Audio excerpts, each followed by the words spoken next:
Hi everyone, in this video we are going to solve question number 50 of GATE 2021 physics paper. The question is from complex analysis.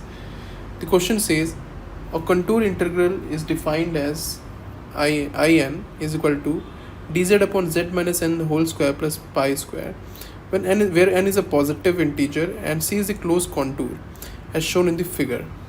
This is the figure. Now, consisting of the line from minus 100 to 100 and the semicircle transferred in the counterclockwise direction. So they were given the direction of the counterclockwise direction. Okay. Now they have asked the value of this integral for n ranging to 1 to 5. So we have to find out summation n is equal to 1 to 5 in integer.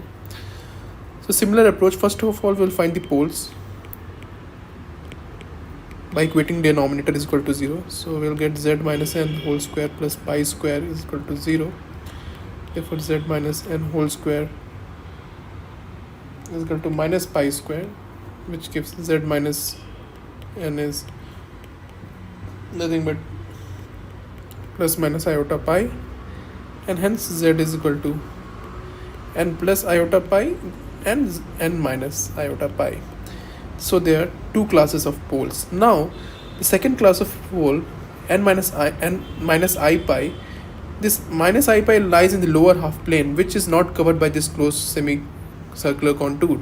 Therefore this pole will not contribute to this integral by the Cauchy residue theorem. So the only classes of pole which will contribute to this contour integral will is n plus I pi, where n is some positive integer.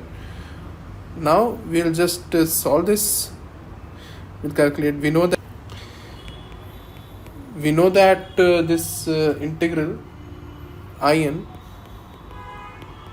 is nothing but since it is in counterclockwise direction, so plus 2 pi iota times residue of that function fz at the pole z is equal to z naught. And since it is a single order pole, the order of pole is 1, therefore it is nothing but 2 pi I times z minus z naught fz at z is equal to z naught. So we'll just put in the values. So 2 pi I times a pole is z minus n plus I pi, so a pole is n plus iota pi, so z minus n minus I pi. A function is nothing but 1 upon z minus n square plus pi square, and we have two poles, z is equal to n plus I pi and n minus I pi. So we can just write it in the factorized form as z minus n minus I pi times z minus n plus I pi iota pi at z is equal to n plus iota pi.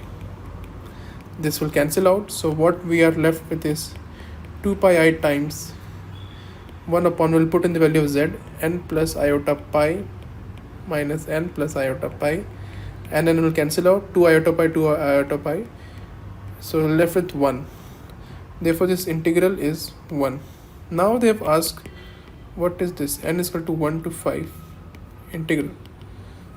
So it is nothing but we'll just integrate it 5 times, because we know that in is equal to 1.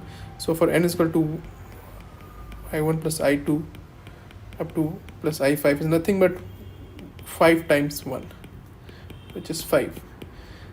So the answer to this given question is 5. 5 is the correct answer. So if in the question they would have given that the value of this contour, instead of lying from minus 100 to plus 100, it's lying from, suppose, n is equal to 1 to 2, then you could have just taken first two values and rest of I3, I4, I5 would have been 0. So this thing should be kept in mind. Thank you for watching this video.